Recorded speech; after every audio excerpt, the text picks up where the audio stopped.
Mahkamah Agung Republik Indonesia.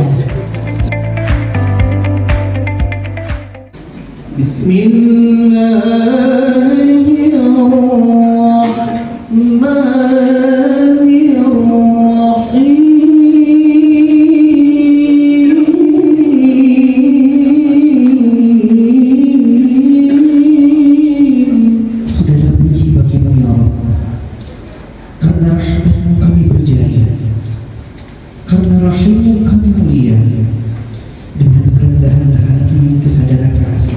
Ya ayyuhalladzina, menerima ilmu, mendapatkan wawasan dari orang tua kami yang mulia, Profesor Dr. Andes Haji Abran Subadi SHM MM, sebagai bekalan kami dalam rangka menegakkan syariat-Mu demi maslahah kepada kita. Nabi pun. Selamat datang kami ucapkan kepada seluruh hadirin di Aula Pengadilan Tinggi Agama Bandar Lampung. Alhamdulillah, kita bersyukur selalu. Kita haturkan kehadiran Allah yang satu, Maha Tunggal tanpa sekutu, Maha Sempurna dan Maha Tahu.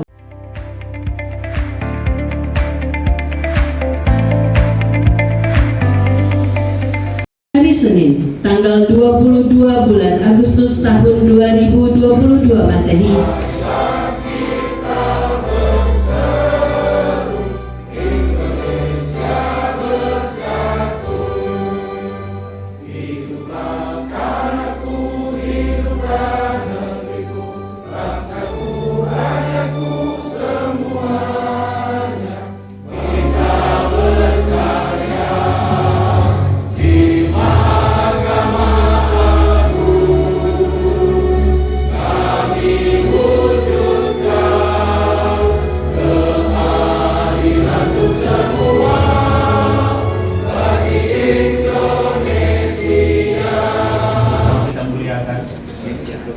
Dan kita banggakan Bapak Profesor Dr. Andes Haji Abran Subadi SHM MM, Ketua Kamar Agama Mahkamah Agung Republik Indonesia, untuk periode yang kedua.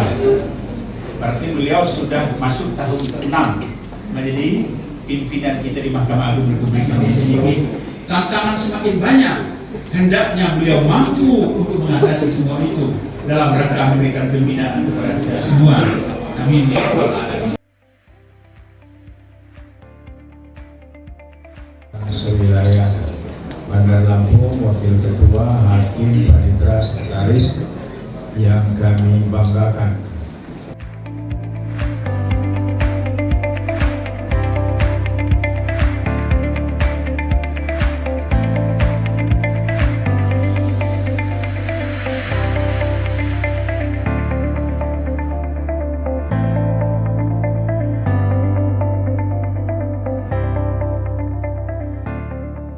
Permasalahan itu adalah permasalahan-permasalahan yang kita temukan di dalam kehidupan kita sehari-hari. Jadi yang sifatnya praktisi ya. Itu dalam Perma 1/19 nomor berapa itu? Nomor 21 kalau nggak salah.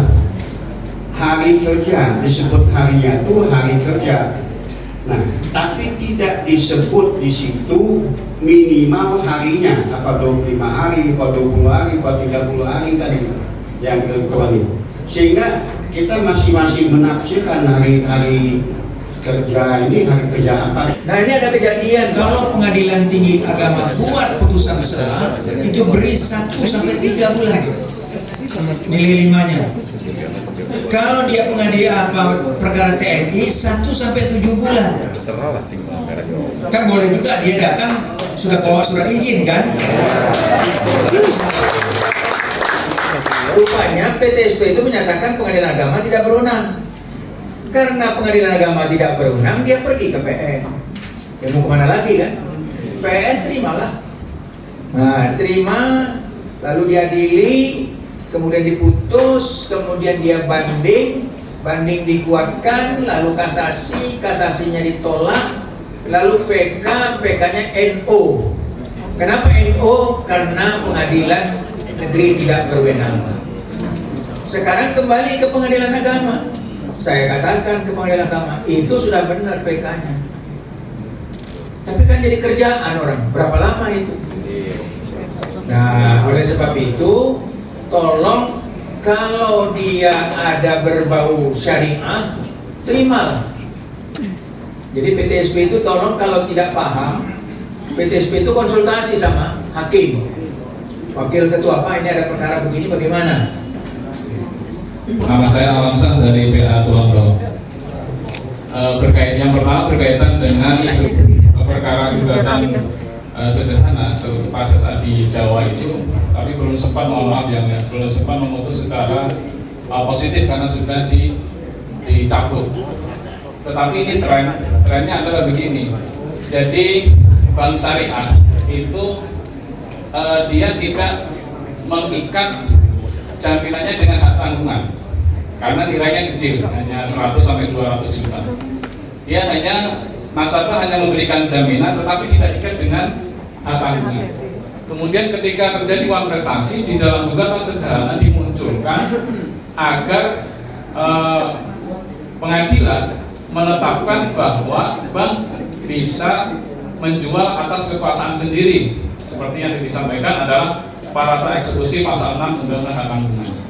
Jadi di dalam perjanjian tidak ada, dan memang tidak ada berkaitan dengan hak tanggungan, tetapi di dalam gugatan sederhana diminta itu agar dijadikan layaknya seperti objek hak tanggungan. Itu yang pertama. Kemudian yang kedua, mohon maaf ini agak menyimpang sedikit, berkaitan dengan eksekusi. Bagaimana kalau eksekusi itu terjadi perdamaian setelah adanya unmoney? Apakah pengadilan cukup mengeluarkan berita acara bahwa eksekusi dilaksanakan karena ada upaya perdamaian, atau ketua pengadilan harus menetapkan penetapan eksekusi karena eksekusinya karena adanya perdamaian? Iya, harus hakim yang pertama menyatakan ini tidak sederhana, harus kepada gugatan biasa. Di gugatan biasa dia bisa kalau ada di petitum itu perintahkan supaya dibuat hak tanggungan yang bisa dilakukan sendiri oleh secara paralel. Tapi di gugatan sederhana nggak bisa. Kenapa? Karena gugatan sederhana itu eksekusinya kan yang utama sukarela, ya kan? Makanya di sini ada sekarang yang hari beberapa waktu yang lalu mengatakan, Pak, ini banyak masuk gugatan tuh, akhirnya masuk gugatan damai, bagus. Tidak ada tanggungan, penetapan bisa muncul di dalam gugatan sederhana. Ingat, gugatan sederhana itu hanya dua saja, ya kan, tentang wan prestasi ya, dan tentang perbuatan melawan hukum. Sedangkan untuk merubah akad tidak dalam gugatan sederhana, karena itu kan berarti merubah akad. Ya, yang di dalam akadnya tidak ada hak tanggungan, kita merubah dalam putusan, tidak boleh. Saat unmoney boleh, bagus sekali itu. Tapi saya ingatkan, dibuat berita acara eksekusi bahwa eksekusi itu sudah selesai dengan perdamaian, harus masuk ke dalam perkara, tetap disidangkan, diputus dengan akta perdamaian. Tetapi akta perdamaian itu sekali lagi saya katakan harus rigid. Jangan percaya sama orang, Pak, udah damai dia. Ketika di hadapan kita dia iya, begitu di belakang lain lagi. Gimana kita mengeksekusinya? Pening kan kepala kita. Pak, kami udah damai, Pak. Akta perdamaian itu kan sudah BHT itu kan. Tapi bagaimana? Ternyata tak ada di dalam, cuma damai aja. Nggak bisa hanya damai sejahtera. Nggak bisa. Tapi apa yang didamaikan itu harus rinci, Pak, satu persatu. Kalau tidak mau dia begitu, tidak usah dibuat akta perdamaian. Jalan, kita tuangkan dalam amar putusan. Permohonan cita di awal. Jadi saya ceritakan sedikit, jika kita tangguhkan berarti kan ada sidang insidentil. Ketika kita sudah kabulkan cita tersebut, ternyata si pemohon cita tidak sanggup membayar cita. Kemudian selanjutnya, apakah karena permohonan cita itu ada di petitum, apakah bagaimana ini amarnya yang mulia? Apakah kalau memang saya berpikiran begini, masukkan permohonan cita jika memang tidak sanggup membayar itu dibunyikan di bas. Tapi bagaimana nanti amarnya ketika memutus? Itu yang pertama. Kemudian yang kedua, masalah pengingkaran anak, pasal 102 KHI. Pasal 102 KHI pengingkaran anak itu ada 3 kriteria. Yang pertama 180 hari itu sesudah hari lahirnya anak, kemudian 360 hari sesudah putusnya perkawinan, atau setelah suami itu mengetahui bahwa istrinya melahirkan anak. Pertanyaannya, bagaimana ketika anak itu diingkari ketika terjadi cerai gugat? Jadinya mengajukan cerai gugat, anak itu diingkari oleh si tergugatnya. Yang berikutnya, permohonan sita di awal, lalu tidak sanggup membayar, ya, berarti sitanya nggak ada lah kan. Lalu bagaimana diamarnya? Diamarnya kan dibuat kita bahas dulu dalam putusan insidentil. Kalau memang tidak ada amarnya itu, ya berarti tidak ada amar sita. Nggak usah pula sitanya diangkat kalau belum terjadi sita. Lalu bagaimana? Sita dinyatakan NO pun boleh. Permohonan sita dalam petitum nomor sekian dinyatakan tidak dapat diterima. Kenapa tidak dapat diterima? Karena tidak dibayar. Itu ya. Kemudian bagaimana anak diingkarinya pada saat cerai gugat? Gitu ya. Jadi siapa ini bukan anak saya, Pak. Gitu. Jadi ini bukan anak saya, anak siapa? Anak si Anu. Silakan dibuktikan. Bagaimana tes DNA? Iya kan? Jadi tidak masuk bagian pengingkaran anak ini.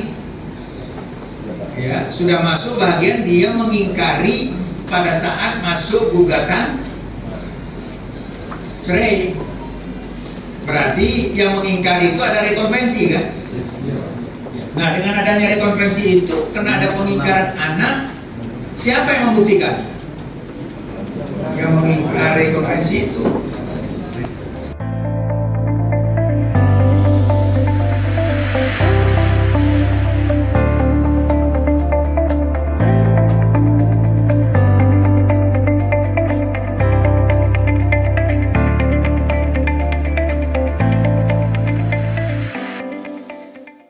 Assalamualaikum warahmatullahi wabarakatuh. Tabipun. Sinopsis buku Transformasi Peradilan Agama di Saibumi Juai Lampung.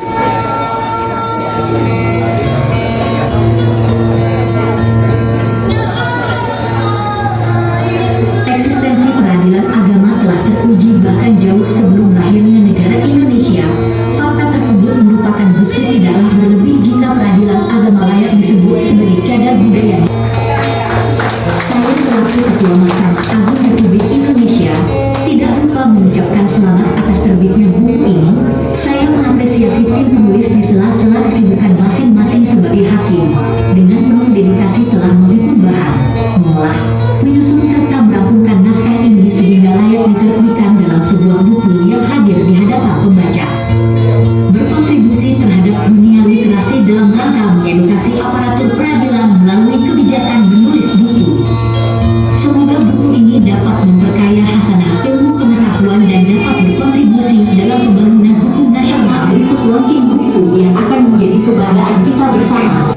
kepada Yang Mulia Ketua Kamar Agama Mahkamah Agung Republik Indonesia untuk dapat mengarahkannya ke layar. Hadirin mohon berdiri. 3, 2, 1.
Perjanjian kerjasama antara Pengadilan Tinggi Agama di satu pihak dengan Direktur Pasca Sarjana serta Ketua Prodi UIN Raden Intan Lampung.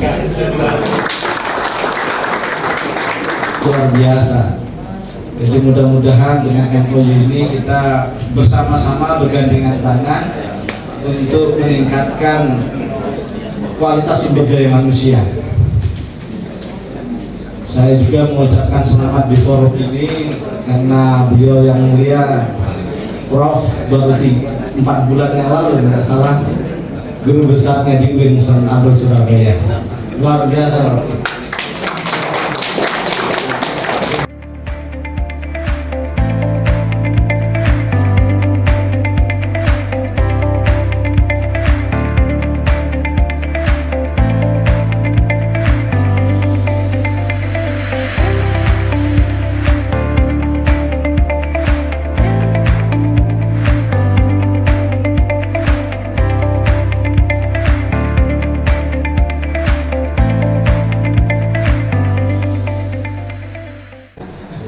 Dengan mengucapkan Bismillahirrahmanirrahim, berkat rahmat Allah Subhanahu wa Ta'ala, pada hari ini, Senin, tanggal 22 Agustus tahun 2022 Masehi, bertepatan dengan tanggal 24 Muharram 1444 Hijriah, saya kukuhkan Bapak-bapak dan Ibu yang namanya tercantum dalam surat keputusan Ketua Pengadilan Tinggi Agama Bandar Lampung nomor WA garis lurus A garis 1763 garis kode titik 01.3 garis 8 garis 2022 tanggal 15 Agustus tahun 2022 sebagai pengurus Persatuan Purna Bakti Peradilan Agama Provinsi Lampung periode 2022-2025.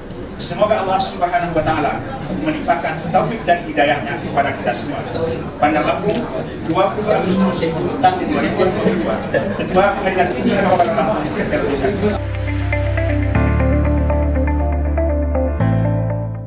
Kami menyampaikan kepada senior-senior kami seperti Pak Abdullah, dia ini tahun 93 kami sama pendidikan hakim senior dulu ya Pak di Ciawi.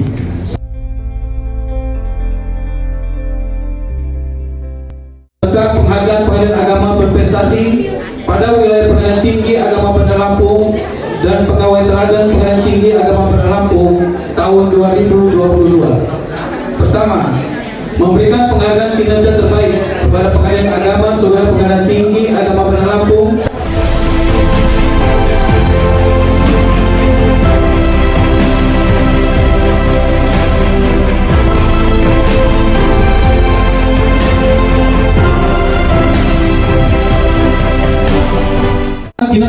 SIPP kategori 1001 sampai 2500 perkara. Juara 3 Pengadilan Agama Gunung Sugi. Juara kedua Pengadilan Agama Sukadana. Juara 1 Pengadilan Agama Kalianda. Penghargaan kinerja SIPP kategori 251 sampai 1000 perkara. Juara ketiga Pengadilan Agama Mesuji. Juara kedua Pengadilan Agama Tulang Bawang. Juara 1 Pengadilan Agama Tenggamus.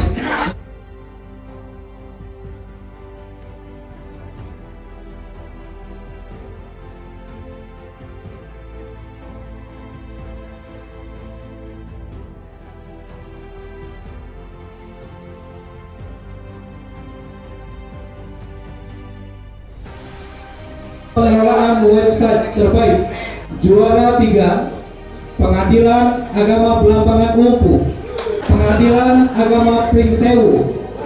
Juara kedua Pengadilan Agama Sukadana.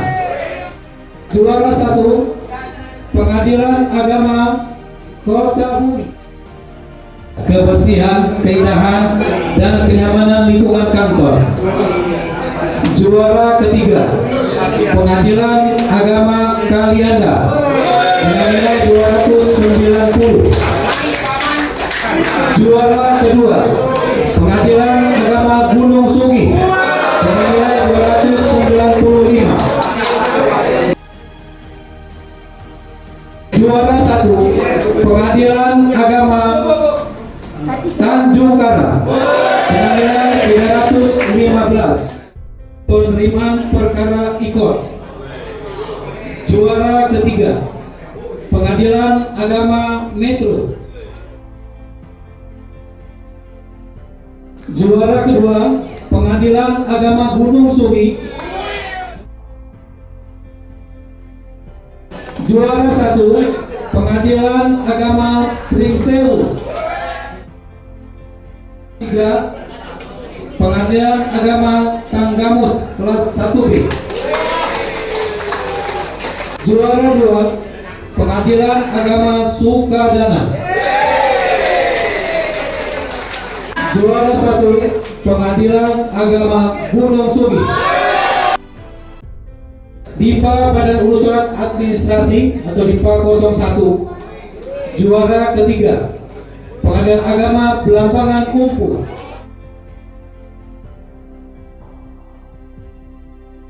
Juara kedua Pengadilan Agama Pringsewu.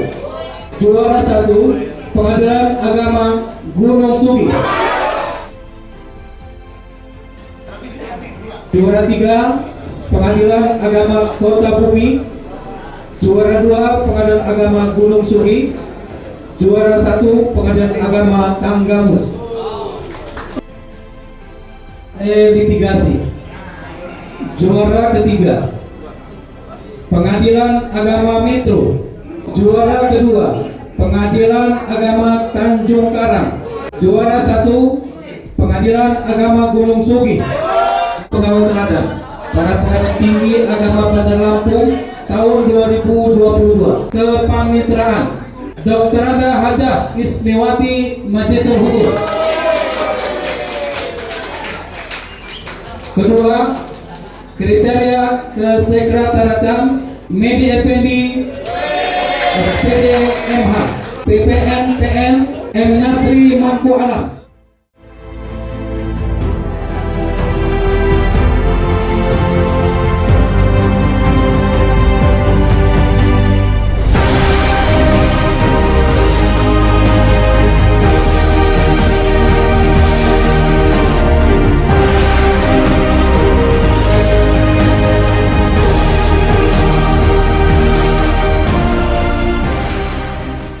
Kegiatan ini kita apresiasi bersama semua. Alhamdulillah.